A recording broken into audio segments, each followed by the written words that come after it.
నమస్తే, welcome to star TV. ముందుగా headlines చూద్దాం. జహీరాబాద్ జర్నలిస్టులు అక్రిడేషన్ రెన్యువల్ చేసుకోవాలి. మళ్లీ భయం దడ పుట్టిస్తున్న స్క్రబ్ టైఫాస్ వ్యాధి ఎలా వ్యాపిస్తుందో తెలుసా? సంధ్యా థియేటర్ ఘటనలో పుష్ప ప్రొడ్యూసర్ కి బిగ్ రిలీఫ్. RRR సౌత్ పార్టుపై సీఎం రేవంత్ రెడ్డి కీలక నిర్ణయం. రేపటి నుంచి ఇంటర్ విద్యార్థులకు మధ్యాహ్న భోజన పథకం అమలు. ఆదాయంలో తగ్గేదలే అంటున్న తిరుమల శ్రీవారు. దెయ్యంగా భయపెట్టనున్న హాట్ బ్యూటీ కాంచనా ఫోలో ఆ క్రేజీ భామ. సిడ్నీలోనూ తేలిపోయిన భారత బ్యాటర్లు 200 లోపే ఆల్అవుట్.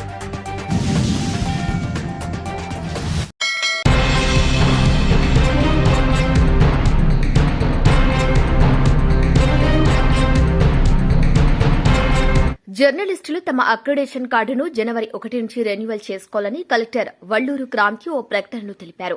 ప్రజా సంబంధాల అధికారి కార్యాలయంలో మార్చి 31వ తేదీ వరకు అక్రిడేషన్ రెన్యువల్ చేసుకోవాలని పేర్కొన్నారు. దీని ఆధారంగానే ఉచిత బస్ పాస్ సౌకర్యం కూడా అందుతుందని చెప్పారు. జర్నలిస్టులు ఈ అవకాశాన్ని వినియోగించుకోవాలని సూచించారు.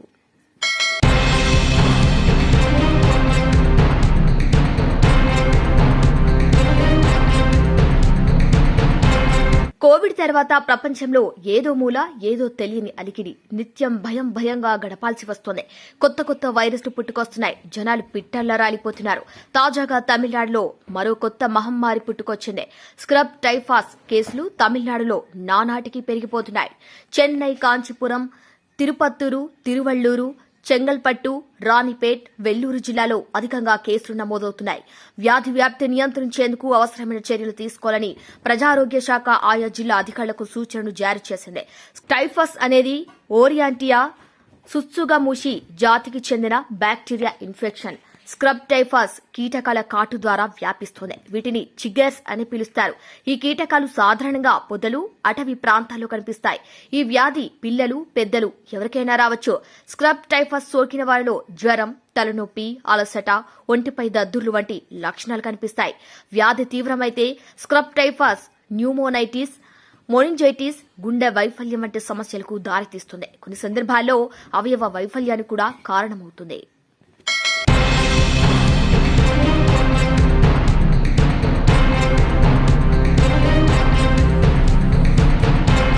సంధ్యా థియేటర్ ఘటనపై తమ మీద నమోదు చేసిన కేసును కొట్టివేయాలని పుష్ప నిర్మాతలు రీసెంట్ గా పిటిషన్ దాఖలు చేశారు.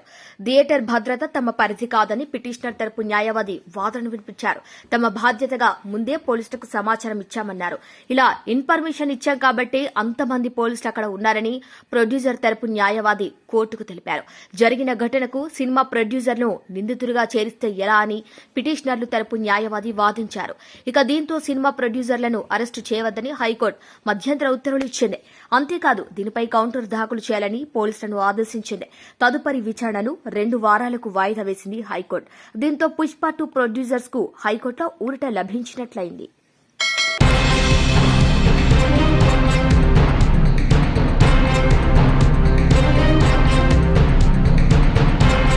రీజనల్ రింగ్ రోడ్ ప్రాజెక్టు గురించి సీఎం రేవంత్ రెడ్డి శుక్రవారం సమీక్ష నిర్వహించారు. ముఖ్యంగా నార్త్ పార్టుపై కేంద్రం ఇటీవలే టెండర్లకు పిలిచింది. ఈ భాగంలో 95% భూసేకరణ పూర్తయినట్లు సమాచారం. త్వరగా టెండర్ల ఖరారు చేసి పనులు ప్రారంభించేందుకు సిద్దమవుతోంది కేంద్ర ప్రభుత్వం. అయితే నిధుల సమీకరణపై సర్కార్ కసరత్తు మొదలుపెట్టింది. సౌత్ పార్ట్ విషయంలో రాష్ట ప్రభుత్వం స్వయంగా నిర్మించాలని నిర్ణయం తీసుకోగా డీపీఆర్ తయారీకి టెండర్లను ఆహ్వానించింది. అయితే టెండర్ దాఖలు చేయడానికి ఏ ఒక్క కంపెనీ ముందుకు రాకపోవడంతో సౌత్ పార్ట్ నిర్మాణానికి దాదాపు 18,000 కోట్లు ఖర్చవుతుందని అంచనా వేశారు. ఈ నిధుల కోసం జైకా, వరల్డ్ బ్యాంక్ వంటి సంస్థల నుండి రుణాలను పొందే యోచన ఉంది సర్కార్. కానీ ప్రాజెక్టు వ్యయం అధికంగా ఉండే అవకాశం, ప్రస్తుత పరిస్థితుల్లో అంత పెద్ద మొత్తంలో రుణాలు తీసుకోవడంపై ప్రభుత్వం పునరాలోచనలో పడింది. ఇక ఇదే సమయంలో సౌత్ పార్ట్ నిర్మాణ బాధ్యతను కేంద్రమే చేపట్టాలని రాష్ట ప్రభుత్వం లేఖ రాసింది. భూసేకరణ, అటవీ అనుమతులు, అలైన్మెంట్లో సమీప ప్రాంతాల ప్రాముఖ్యత వంటి అంశాలపై ముఖ్యమంత్రి రేవంత్ రెడ్డి సమీక్షలో చర్చించనున్నారు. ఈ సందర్భంగా రాష్ట్రంలో నేషనల్ హైవే పనుల పురోగతి, భూసేకరణ సమస్యల గురించి సంబంధిత అధికారులతో సీఎం సమాచారం తీసుకోనున్నారు. సమీక్షకు ముందు గురువారం ఆర్ఎన్బి ప్రత్యేక ప్రధాన కార్యదర్శి వికాస్ రాజ్, సెక్రటరీ దాసరి హరిచందన, ఎన్హెచ్ఏఐ ప్రాంతీయ అధికారి శివశంకర్తో సీఎస్ శాంతికుమారి సమావేశమయ్యారు. ఈ నేపథ్యంలోనే శుక్రవారం ముఖ్యమంత్రి రేవంత్ రెడ్డి RRR పై సమగ్ర సమీక్ష నిర్వహించనున్నారు.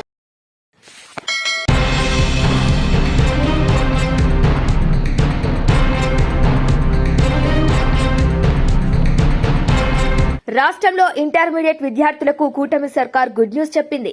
అన్ని ప్రభుత్వ జూనియర్ కాలేజీలో మధ్యాహ్న భోజన పథక అమలుకు జీవో విడుదల చేసింది. పాఠశాల విద్యాశాఖ కార్యదర్శి కోన శశిధర్ జీవో MS నెంబర్ 40ను జారీ చేశారు. దీంతో రేపటి నుంచి ఇంటర్ విద్యార్థులకు మధ్యాహ్న భోజన పథకం అమలుకు రంగం సిద్దమవుతుంది. డొక్కా సీతమ్మ మధ్యాహ్న భోజన పథకాన్ని శనివారం విజయవాడ పాయకాపురం కళాశాల నుంచి ప్రారంభించనున్న విద్యాశాఖ మంత్రి నారా లోకేష్ అని తెలిపారు. ఇక రాష్ట్ర వ్యాప్తంగా ఉన్న 475 ప్రభుత్వ జూనియర్ కాలేజీల్లో ఉచిత భోజన పథకం అమలు చేస్తున్నట్టు ప్రకటించారు. ఈ పథకం అమలుకు 29.39 కోట్ల బడ్జెట్ కేటాయించినట్టు వెల్లడించారు. మొత్తం 11,028 మంది ఇంటర్ విద్యార్థులకు ప్రయోజనం చేకూరనున్నట్టు తెలిపారు. ఈ మేరకు అధికారులు ఏర్పాట్లు చేస్తున్నారు. వచ్చే ఆర్థిక సంవత్సరానికి మరో 85.84 కోట్లు కేటాయిస్తూ ఉత్తర్వుల్లో సర్కార్ పేర్కొంది. ఇక ఈ పథకం అమలుకు ఇంటర్ విద్యా డైరెక్టర్, మధ్యాహ్న భోజన కార్యక్రమ డైరెక్టర్లు అన్ని ఏర్పాట్లు చేయాలని ప్రభుత్వం ఆదేశించింది. ఈ ఉత్తర్వులతో పాటు మధ్యాహ్న భోజన గైడ్ లైన్స్ వెల్లడించింది. దారిద్ర్య రేఖకు దిగువన ఉన్న పేదరికంలో ఉన్న విద్యార్థులకు ఈ స్కీమ్ వర్తిస్తుందని మంత్రి నారా లోకేష్ తెలిపారు. మధ్యాహ్న భోజన పథకం ద్వారా విద్యార్థులకు పౌష్టిక ఆహారం అందించడంతో పాటు ఆరోగ్యం, అన్ని విధాల అభివృద్ది సాధ్యమవుతుందని పేర్కొన్నారు. మధ్యాహ్న భోజన పథకం ద్వారా పౌష్టికాహారం అందడంతో పాటు హాజరు శాతం పెరిగే అవకాశం ఉందని ప్రభుత్వం భావిస్తుందని పేర్కొన్నారు.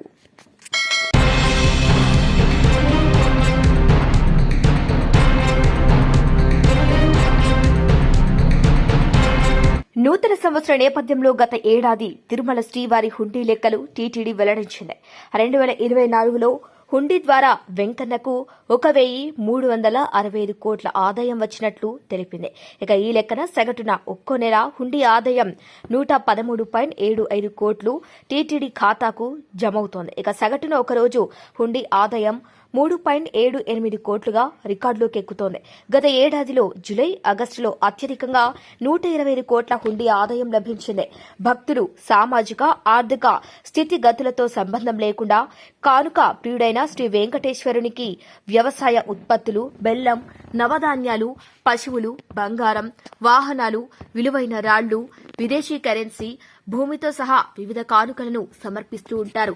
శ్రీవారికి ముడుపులు కట్టి హుండీలో భక్తులు చెల్లించే కానుకలు టీటీడీకి కోట్ల రూపాయల ఆదాయాన్ని సమకూర్చుతున్నాయి. తిరుమలేశుడి హుండీ ఆదాయం ప్రతి నెల 100 కోట్లు క్రాస్ అవుతుండటంతో వెంకన్న ఆదాయం అంతకంతకు పెరుగుతూనే ఉంది. ఎంతలా అంటే కోవిడ్ తర్వాత గత 33 నెలలుగా 100 కోట్ల ట్రెండ్ కంటిన్యూ అవుతోంది. ఈ క్రమంలోనే సామాన్య భక్తుల నుండి సంపన్నుల వరకు హుండీలో సమర్పిస్తున్న కానుకలతో గత ఏడాది శ్రీవారి హుండీ ఆదాయం 1,365 కోట్ల రూపాయలు దాటింది. హుండీ ద్వారా సగటు రోజువారీ సాధారణ రోజుల్లో 3.6 కోట్లు, వారాంతరాల్లో 3.85 కోట్లుగా ఉంది. ఇక డిసెంబర్ 31న ఆలయానికి హుండీ ఆదాయం 4.10 కోట్లు వచ్చినట్లు టీటీడీ తెలిపింది. గత ఏడాది సుమారు 99 లక్షల మంది భక్తులు తల నీలాలు సమర్పించగా 9 లక్షల మంది యాత్రికులు తమ 3 కత్తర్లు ఇచ్చారు.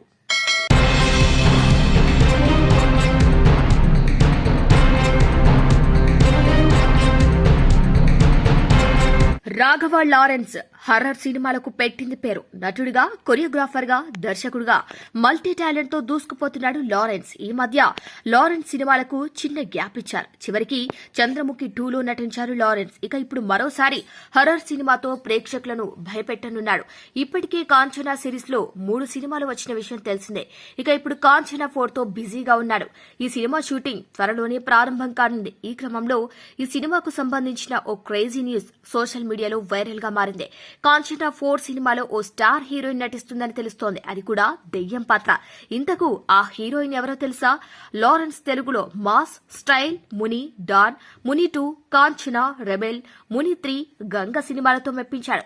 ఇక ఇప్పుడు ముని 4 అంటే కాంచనా 4 రెడీ చేస్తున్నారు. డిఫరెంట్ కాన్సెప్ట్లతో సినిమాను తెరకెక్కిస్తూ ప్రేక్షకులను కట్టిపడిస్తున్నాడు లారెన్స్. హర్రర్ కంటెంట్ తో పాటు ఆ సినిమాలో అదిరిపోయే మెసేజ్ కూడా ఇస్తున్నాడు.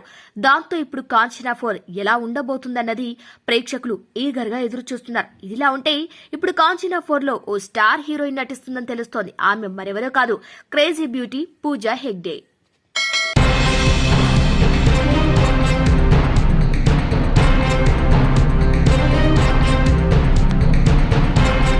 ఆస్ట్రేలియాతో జరుగుతున్న బోర్డర్ గవాస్కర్ ట్రోఫీ 5వ టెస్టు తొలి ఇన్నింగ్స్ లో భారత జట్టు ఆలౌట్ అయింది. చివరి సెషన్లో టీమిండియా 185 పరుగులకు ప్యాకప్ చెప్పేసింది. మరోసారి భారత బ్యాటింగ్ నిరాశపరచడంతో 200 లోపే ఆలౌట్ అయింది. రిషబ్ పంత్ అత్యధికంగా 40 పరుగులు చేశాడు. ఇక 26 పరుగుల వద్ద రవీంద్ర జడేజా అవుట్ అయ్యాడు. శుభమన్ గిల్ 20 పరుగులు చేయగా విరాట్ కోహ్లీ 17 పరుగులు చేశాడు. ఆస్ట్రేలియా బౌలర్లలో స్కాట్ బోలాండ్ 4 వికెట్లు పడగొట్టాడు. ఇక మిచెల్ స్టార్క్ 3 వికెట్లు తీశాడు. పాట్ కమిన్స్ 2 వికెట్లు తీశాడు. నాథర్న్ లియాన్ ఖాతాలో 1 వికెట్ చేరింది. ఇక శుక్రవారం నాడు భారత్ టాస్ గెలిచి బ్యాటింగ్ ఎంచుకుంది.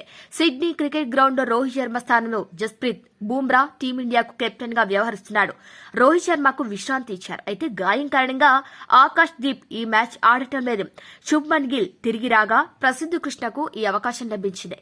గత 8 టెస్టుల్లో 7వసారి భారత్ ను తమ తొలి ఇన్నింగ్స్ లో తొలి 80 ఓవర్లలోనే ఆలౌట్ అయింది. దీంతో భారత బ్యాటర్లు ఎంతలా ఆడుతున్నారో అర్థం పడుతోంది.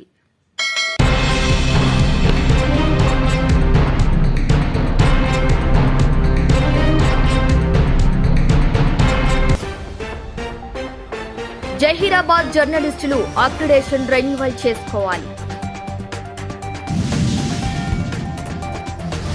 మళ్లీ భయం దడ పుట్టిస్తున్న స్క్రబ్ టైఫాస్ వ్యాధి ఎలా వ్యాపిస్తుందో తెలుసా?